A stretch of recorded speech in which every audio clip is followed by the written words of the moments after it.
രാജ്യത്തെ ചരക്ക് സേവന നികുതിയിൽ വമ്പൻ പരിഷ്കരണത്തിന് കേന്ദ്ര സർക്കാർ.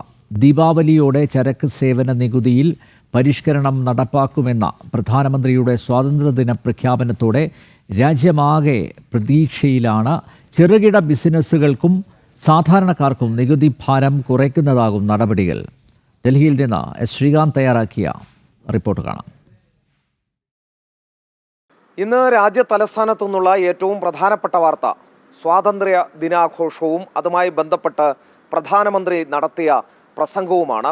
അതിൽ നിരവധിയായ കാര്യങ്ങൾ അദ്ദേഹം ചൂണ്ടിക്കാട്ടിയിരുന്നു. പക്ഷേ പൊതുജനങ്ങൾക്ക് വളരെയധികം ഗുണകരമായ, സാധാരണക്കാരെ നേരിട്ട് ബാധിക്കുന്ന ഒരു കാര്യം അദ്ദേഹം ചൂണ്ടിക്കാണിക്കുകയുണ്ടായി. അതിൽ അദ്ദേഹം വലിയ പ്രഖ്യാപനം നടത്തുകയുണ്ടായി. അതായത് GST സ്ലാബ് അത് പരിഷ്കരിക്കാൻ പോകുന്നു കേന്ദ്ര സർക്കാർ എന്നുള്ളതാണ് ഇതിലെ ഏറ്റവും പ്രധാനപ്പെട്ട കാര്യം. അത് ദീപാവലി സമ്മാനമായി രാജ്യത്തെ ജനങ്ങൾക്ക് ലഭിക്കും എന്ന് അദ്ദേഹം ചെങ്കോട്ടയിൽ നടത്തിയ പ്രസംഗത്തിൽ ചൂണ്ടിക്കാണിക്കുകയും ചെയ്തിരിക്കുന്നു. ഇത് ഇപ്പോൾ നിശ്ചയിച്ച പ്രകാരമാണെങ്കിൽ ഇതിൽ കേന്ദ്ര ധനമന്ത്രാലയം തീരുമാനിച്ചിട്ടുള്ളത് 12% അതോടൊപ്പം 28% എന്നുള്ള സ്ലാബുകളുണ്ട്. അത് ഒഴിവാക്കി പകരം 18%, 5% എന്നുള്ള സ്ലാബാക്കി നിലനിർത്തുക എന്നുള്ളതാണ്. അത് ഒറ്റയടിക്കുണ്ടാകാനുള്ള സാധ്യതയില്ല.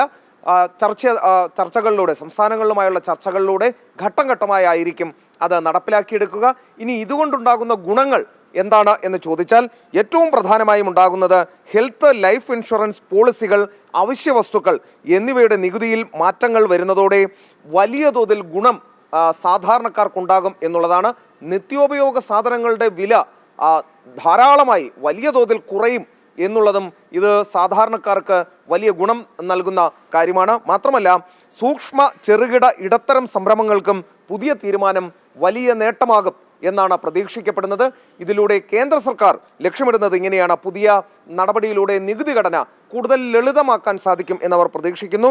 മാത്രമല്ല വിഷയത്തിൽ സംസ്ഥാനങ്ങളുമായി, നമ്മുടെ വിവിധ സംസ്ഥാനങ്ങളുമായി കൂടിയാലോചന നടത്തി ഇത് രാജ്യത്തിൻ്റെ സമ്പദ്ഘടനയെ ശക്തിപ്പെടുത്തുന്നതിന് വേണ്ടിയുള്ള നടപടിയാണെന്ന് അവരെ ബോധ്യപ്പെടുത്താൻ ശ്രമിക്കും എന്നും പറഞ്ഞിട്ടുണ്ട്. അതായത് സാധാരണക്കാർക്കൊപ്പം നിൽക്കുന്ന, ചെറുകിട വ്യവസായികൾക്കൊപ്പം നിൽക്കുന്ന, അവരെ കൈപിടിച്ചുയർത്തുന്ന വലിയ പരിഷ്കാരം GSTയിൽ വരാൻ പോകുന്നു എന്നുള്ളതാണ്.